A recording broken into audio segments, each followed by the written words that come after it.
Alors, on va choisir la police et on va augmenter la taille des caractères ici. Comme ça, la suite sera plus intéressante. Voilà, je vais par exemple mettre du 14 points au lieu de 12. Changer la police aussi. Alors, par exemple, je vais mettre du Adobe Garamond. Donc, si je sais que je vais utiliser du Adobe Garamond, je tape directement Adobe Garamond. Voilà, et ça m'a trouvé Adobe Garamond, que je vais mettre en variante régulière. Voilà.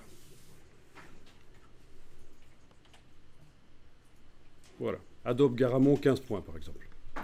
Vous avez l'interlignage qui est montré entre parenthèses pour indiquer que c'est l'interlignage normal dans InDesign, c'est-à-dire 20% de la hauteur du caractère, mais on peut s'éloigner de ça si on veut. Ça donne un côté classieux si on espace un peu les lignes.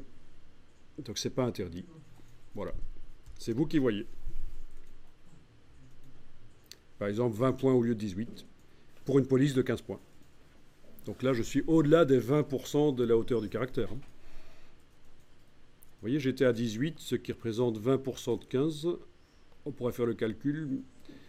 Mais là, je passe à 20 points d'interlignage, par exemple. Voilà. Enfin, quand je dis que 18, c'est 20% en plus, c'est 20% de 15. Bon, c'est 120% de 15, en fait. Je n'ai pas fait le calcul, mais je suppose que c'est bon.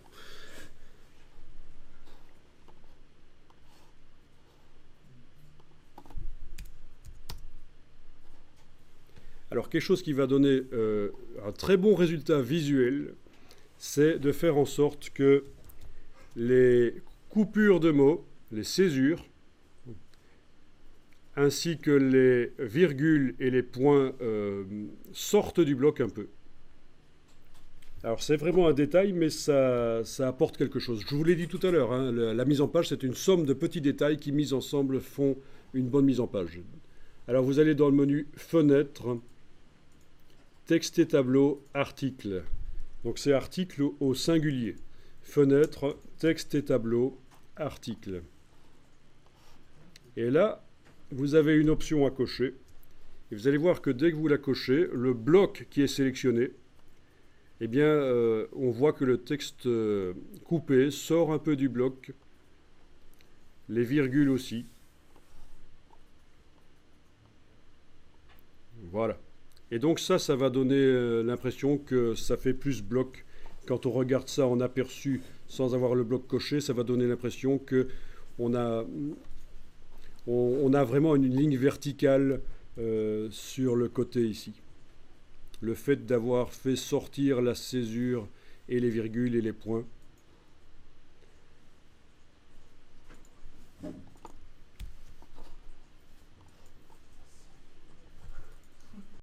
Donc ça, ce qu'on vient de faire, c'est ce qu'on appelle la ponctuation hors justification.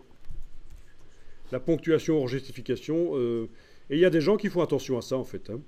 Et vous allez rencontrer des gens qui sont dans le métier et qui font attention à ce genre de détails. Si vous leur envoyez un document avec de la ponctuation hors justification, à condition que tout le document soit quand même valable, ce sera un petit plus vraiment intéressant. Ils vont le remarquer.